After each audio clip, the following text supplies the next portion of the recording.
Back in 1970s, I was living in Southampton, England and working as a builder. It was a good time for me. I was earning enough money, had a good set of mates and no family relying on me. I was young and free and enjoying my life. My experience with supernatural goes back to that time. I was on a building project in a village in the New Forest called Lyndhurst, and we were working on extending an old hotel. It just had new owners and they wanted to give it a revamp to go with this new name. I would always known it as The Grand. Right from the start, something felt wrong. Whenever you went on the site, you got the feeling that you weren't supposed to be there, like someone didn't want you to be there. You would feel freezing cold even though it was hot, sunny day. If you get confused. A lot of the others said they saw a face watching them from a window in the empty hotel. But I never did see it myself. For me, it was mainly the feeling at first.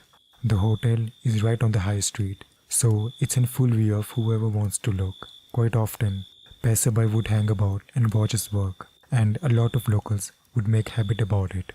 After a while, me and the rest began to notice a particular old man staring up at us, watching, always on his own, and usually after the light has started to go. He was certainly memorable, as his clothes were strange and very old-fashioned, almost like he was in a costume, but subtle. A few times we tried to go down to talk to him, but by the time we got there, he was always gone.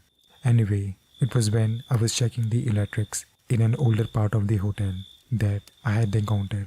I was in a long corridor and saw a figure on the other hand. When I called to him, I saw it was the old man. So I challenged him, saying he shouldn't be in here. You should not be here, he replied. Come on, mate. Who are you and why are you here? I'm a builder.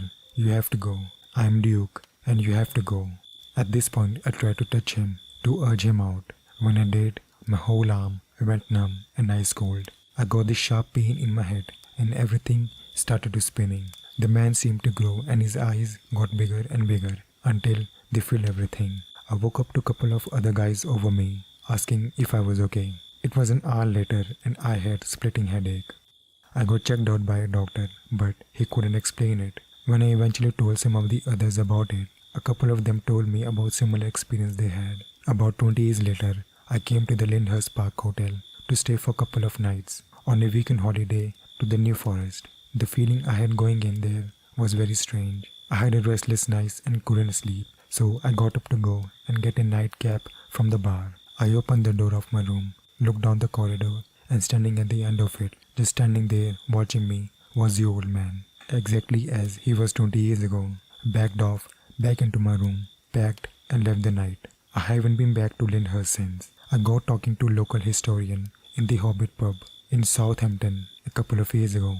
After a few Guinnesses, I related my stories. Apparently, Duke had lived and died there in an early 80s, back when it was a mansion called Glass Haze. According to him, the builders who first worked on turned the place into a hotel would see the ghost regularly, starting fires, telling them to leave. According to local stories, once a year on anniversary of his death, music can be heard in part of the house, and anyone who finds the source is wakes the way to join the Duke dance of the dead.